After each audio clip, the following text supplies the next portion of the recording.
যে জামাত ইসলাম হচ্ছে ইসলামের শত্রু, সেই পদপ্রার্থী মোহাম্মদ হারুনুর রশিদ উপবিষ্ট আছেন।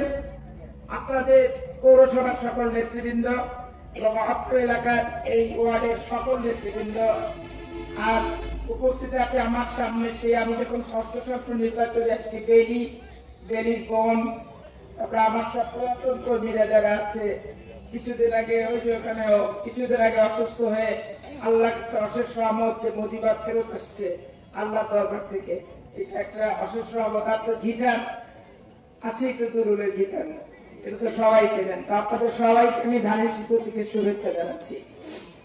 আমি তীব্র ভাষায় প্রতিবাদ করি, গতকালকে জামাত ইসলাম সুপরিকল্পিত ভাবে একটা ঘটনা ঘটিয়েছে। নির্বাচনের মিটিং ছিল 3টা, বাদ জোহর, বাদ আসর, বাদ এশা। তো বাদ মাগরিবটা আমি করে দেরিতে আসছি, ওরা আগে আসছে। সেখানে মিছিল রাস্তা দিয়ে যাচ্ছে, গাড়ি থেমে গেছে। তারপরও গাড়িতে ধাক্কা ধাক্কি, থাবড়া থাবড়ি, কাগজের ব্যানার পর্যন্ত তারা ছিঁড়ে ফেলে দিচ্ছে, হ্যান্ড মাই কাপড়ের ব্যানার।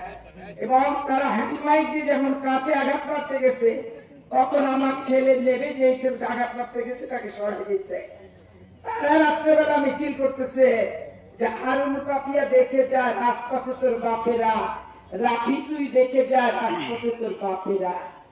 আজকে জুলাই আগস্টের অভ্যুত্থানে আবু সাইদ মুগ্ধের রক্ত, এই নোংরা স্লোগান, লুচ্চামের স্লোগান, ছেঁচড়ামের স্লোগান, 71 সালে মা বোনের ইজ্জত লুণ্ঠনকারীদের মুখে এই স্লোগানই শোভা পায়। আমার বাবা যে হবে, হারুনের বাবা কি সে হতে পারে ভাই? আমার ছেলের বাবা যে হবে, সে কি আমার বাবা, আমার স্বামীর বাবা হতে পারে? এইটা নাকি ইসলামিক রাজনৈতিক সংগঠন। তারা নাকি লা ইলাহা ইল্লাল্লাহ ফজরের নামাজ থেকে শুরু করে তাহাজ্জুদ থেকে পড়ে। এদের চরিত্রটা দেখেন শুধু, এদের মুখে শুধু ধর্মের লেবাস।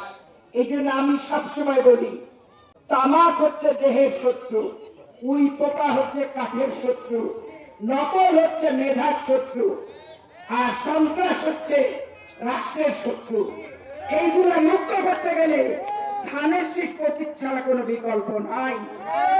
2001 সালে মনে আছে তো, রাজমহল সিনেমা হলের সামনে আপনাদের এলাকা থেকে মহেশ, দুরুল, তারপরে হচ্ছে সুদু চাচা, তারপরে হচ্ছে বেলাল চাচা, তারপরে চাচা হচ্ছে আপনার দুর্গাপুরের চাচা, এরা সবাই মিলে হারুন এমপিকে বিদায় দিল।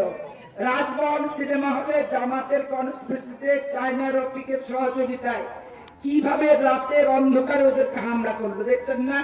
কন্ট্রাক্টর ভাই মাইনুল এগুলাকে কিভাবে মারধর করে প্রায় মেরে ফেলে দিচ্ছিল।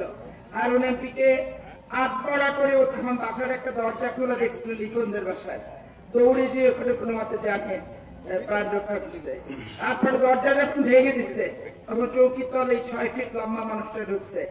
বাই দিস টাইম আমি প্রশাসনের সমস্ত লোকদের কটকটা ছিল। তারপরে আমি ওই থানার ওসি ছিল ফারুক সাহেব, মামুন শিগরে ভদ্রলোক প্রচুর আসছিল, তাকে তারা চিনতে পারি নাই। তো সেই তখন ওসিকে দিয়ে কোনো মতে হচ্ছে ফাঁকা ফায়ার টায়ার করে লাঠিচার্জ করে তাকে ফেরত আসছে। আবার দেখেন ওই একই ষড়যন্ত্র কালকে তারা শুরু করছে। তারা গাড়ির সামনে, একটা প্রার্থীর গাড়ির সামনে এসে কেউ প্রতিরোধ করে, প্রতিরোধ করে